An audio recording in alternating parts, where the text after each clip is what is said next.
पूरब की ओर, क्योंकि पश्चिम बंगाल में घुसपैठियों के खिलाफ एक्शन तेज है। बॉर्डर पर अवैध प्रवासियों की भीड़ नजर आ रही है। हकीमपुर का वीडियो सामने आया है, जहां पर भारत बांग्लादेश सीमा पर अफरा तफरी साफ दिख रही है। डिटेक्ट, डिलीट और डिपोर्ट के तहत एक्शन हो रहा है। और शुभेंदु अधिकारी, मुख्यमंत्री पश्चिम बंगाल ने कहा है कि ये कोई हमारे दामाद तो है नहीं जो इन्हें खाना कपड़ा दिया जाए।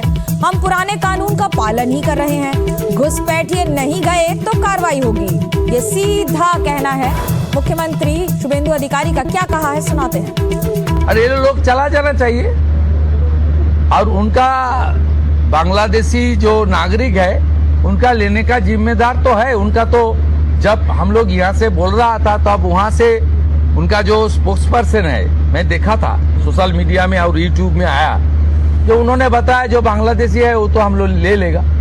ये सब बांग्लादेशी है, उसको ले लेना चाहिए। लेकिन ये लोग को, पुलिस को हम लोग बता दिया जेल में भेजने का जरूरत नहीं है। देश के रुपया में खाना खाएगा, कपड़ा देगा, मेडिसिन देगा। एक दामाद है ये लोग, जल्दी जल्दी भागो। मुख्यमंत्री शुभेंदु अधिकारी कह रहे हैं जल्दी जल्दी भागो, दामाद हो क्या हमारे जो यहाँ रखेंगे और खिलाएंगे। इस पर बात करने के लिए मेरे साथ मेरे सहयोगी ऋतिक जुड़ रहे हैं। ऋतिक लगातार पश्चिम बंगाल की खबरों पर नजर रखे हुए हैं। ऋतिक, एक और बयान आ गया शुभेंदु अधिकारी का, दामाद है क्या, घर से निकलो। ये बाकायदा होल्डिंग सेंटर्स के निर्माण हो रही है, उसमें जिस तरीके से अवैध रूप में रहने वाले बांग्लादेशी घुसपैठिए जो है उनको धर दबोचा भी जा रहा है। देखिए, डिलीट, डिटेक्ट और डिपोर्ट का जो फैसला शुभेंदु अधिकारी के सरकार ने किया है, उसका जो है एक प्रभाव हम हकीमपुर में देख रहे हैं। गौरतलब है कि मैं आपको बता दूं कि बीती साल अक्टूबर के महीने से जब एसआईआर का दौर यहाँ पर शुरू हुआ था, तो हकीमपुर चेकपोस्ट जो है, जो एक पोरस बॉर्डर इलाका है, नॉर्थ 24 परगना के मुर्शिदाबाद से महज 35 किलोमीटर का दूरी पर है, इसी तरीके के मंजर वहां पर आया था। और वहां से तस्वीर निकल कर आई थी, जहां पर बांग्लादेशी जो यहाँ पर रहने वाले हैं वो पलायन कर रहे थे। वो कह रहे थे कि मौजूदा हालात को मद्देनजर रखते हुए वो वापस जाना चाहते हैं। तो जैसे ही इस कड़ी कार्रवाई का रुख जो है सरकार बनने के बाद ली गई है, जगह जगह पर होल्डिंग सेंटर बन रही है। मुख्यमंत्री शुभेंदु अधिकारी ने यह स्पष्ट कर दिया है कि अगर कोई अवैध रूप में रह रहा था उसको चिन्हित किया जाएगा, उसको डिपोर्ट कर दिया जाएगा। तो हम पिछले कल से जो देखा जा रहा है, हकीमपुर से एक बार फिर से चेक पोस्ट में सुबह रोजाना करीब 100 से ज्यादा लोग इस तरीके से आ रहे हैं और वो क्रॉस करने की कोशिश कर रहे हैं। तो इस तरीके से जो एक तस्वीर निकल कर आ रही है, ये बेहद महत्वपूर्ण भी है और अलग भी है, क्योंकि पूरे भारत से जो तस्वीरें आती हैं और बंगाल से जो तस्वीरें आती हैं वो बिल्कुल अलग होती है। ऋतिक, आपका बहुत बहुत धन्यवाद। मुख्यमंत्री शुभेंदु अधिकारी ने एक फैसले से सीधे घुसपैठियों की जरूरत पर प्रहार किया है। इसका असर बांग्लादेश से सटी सीमा पर दिख रहा है। घुसपैठियों की जमात खुद सीमा की तरफ भाग रही है। बंगाल शायद देश का पहला और इकलौता राज्य है जहां की सरहद पर घुसपैठ की नहीं बल्कि वापस भागने की होड़ मची है। एक एक घुसपैठिए को चुन चुन कर देश के बाहर निकालेंगे। माथे पर चमकता सूरज है, चिलचिलाती धूप है, चेहरे पर तनाव है और पश्चिम बंगाल के नॉर्थ 24 परगना के हकीमपुर का चेक पॉइंट है। 100 से ज्यादा पुरुष, महिलाएं और बच्चे इस इंतजार में हैं कि बॉर्डर खुले तो सरहद पार करें, बांग्लादेश लौट जाएं। कानून की सख्ती का खौफ ऐसा है कि जो कल तक खुद को भारतीय बताते थे, आज खुद अपने बांग्लादेशी होने का सबूत दे रहे हैं। हम 5 साल पहले आए थे और दमदम में राजमिस्त्री का काम कर रहे थे। यहाँ की सरकार हमें रहने की अनुमति नहीं दे रही है। हम वापस जा रहे हैं। 4 बरस हम 4 साल से इस इलाके में रह रहे थे और आज मिस्त्री का काम कर रहे थे। एनआरसी शुरू हो गया है और हमारे पास कोई दस्तावेज नहीं है। यह हमारे यहाँ आने के बाद ही शुरू हुआ है। अगर हम अवैध रूप से नहीं रह सकते तो हम और क्या कर सकते हैं?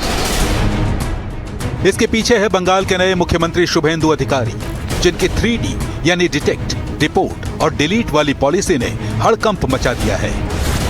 डिटेक्ट यानी खुफिया इनपुट के जरिए घुसपैठियों की पहचान, डिलीट यानी वोटर लिस्ट, आधार और राशन कार्ड से नाम हटाना, डिपोर्ट यानी गिरफ्तार कर सीधे उस देश भेजना जहां से आए थे। ये लोग चला जाना चाहिए, और उनका बांग्लादेशी जो नागरिक है उनका लेने का जिम्मेदार तो है उनका। तो जब हम लोग यहाँ से बोल रहा था तो अब वहां से उनका जो स्पोक्स पर्सन है, मैं देखा था सोशल मीडिया में और यूट्यूब में आया, जो उन्होंने बताया जो बांग्लादेशी है वो तो हम लोग ले लेगा, तो ये सब बांग्लादेशी है, उसको ले लेना चाहिए।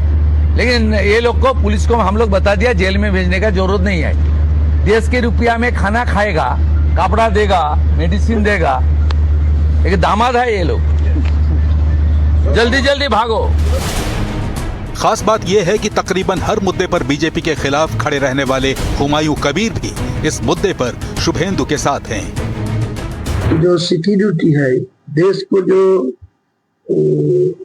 अपना देश का जो शांति पे आपका नागरिक में लाने के लिए कोई बेआईनी घुसपैठी नहीं आना चाहिए। तो कोई बेआईनी देश को अंदर घुसेगी तो उनको खिलाफ कड़ा कार्रवाई होना चाहिए। बंगाल के तमाम जिलों में हाईटेक होल्डिंग सेंटर यानी डिटेंशन कैंप्स एक्टिव किए जा रहे हैं। मुर्शिदाबाद बंगाल का पहला जिला बन गया है जहां बांग्लादेश से घुसपैठ के इल्जाम में 3 लोगों को पकड़ कर रखा गया। इन घुसपैठियों को 30 दिनों की कस्टडी में रखा जाएगा। इस दौरान मजिस्ट्रेट की देखरेख में कागजात की जांच होगी। बायोमेट्रिक डेटा सेंट्रल डेटाबेस में सेव किए जाएंगे और फिर बीएसएफ इन्हें बांग्लादेश के हवाले कर देगी। हालांकि 31 दिसंबर 2024 से पहले भारत आ चुके हिंदू, सिख, जैन, बौद्ध, पारसी और ईसाई समाज के लोगों को सीएए के तहत पूरी सुरक्षा दी जाएगी। डिपोर्ट नहीं किया जाएगा, लेकिन ये सुरक्षा चाहिए तो दस्तावेजी सबूत जरूरी हैं। इसलिए सीएए वेरिफिकेशन सेंटर में फिलहाल दिल रखने की जगह नहीं है। आपको उत्तर 24 परगना के बारासात में ऐसे ही एक दफ्तर का हाल दिखाते हैं। यहाँ पर जो लोग हैं इनमें से ज़्यादातर लोग इस बार वोटिंग के दौरान जो है इसमें भागीदारी नहीं कर पाए थे क्योंकि वो नागरिक नहीं थे। लेकिन इस वक्त मौजूदा हालात को मद्देनज़र रखते हुए वो बखूबी समझ रहे हैं कि ये सिटीजनशिप सर्टिफिकेट को उनके पास रहना बहुत ही लाजमी हो चुका है, बहुत ही ज़रूरत है। इसीलिए तमाम जो है डिस्ट्रिक्ट में इस तरीके से लंबी कतारें देखी जा सकती है। दरअसल ये सिर्फ पश्चिम बंगाल की कानून व्यवस्था का मामला नहीं है, देश की सुरक्षा का सवाल है। इसलिए केंद्रीय गृह मंत्री अमित शाह भी साफ कर चुके हैं कि डेमोग्राफी बदलने की साजिश हुई तो करारा जवाब मिलेगा। हमारी जिम्मेदारी है कि सीमा से नजदीक 50 किलोमीटर के किसी भी गांव में कोई अवैध निर्माण होता है तो हम सिविल प्रशासन को सूचित करें, कलेक्टर को सूचित करें, एसपी को सूचित करें। हमारी जिम्मेदारी है कि 50 किलोमीटर की बॉर्डर तक के सभी गांवों में जनसांख्यिकी का परिवर्तन हो रहा है, कृत्रिम परिवर्तन हो रहा है, तो उसके प्रति सजग रहकर राज्य सरकार को आगाह करें।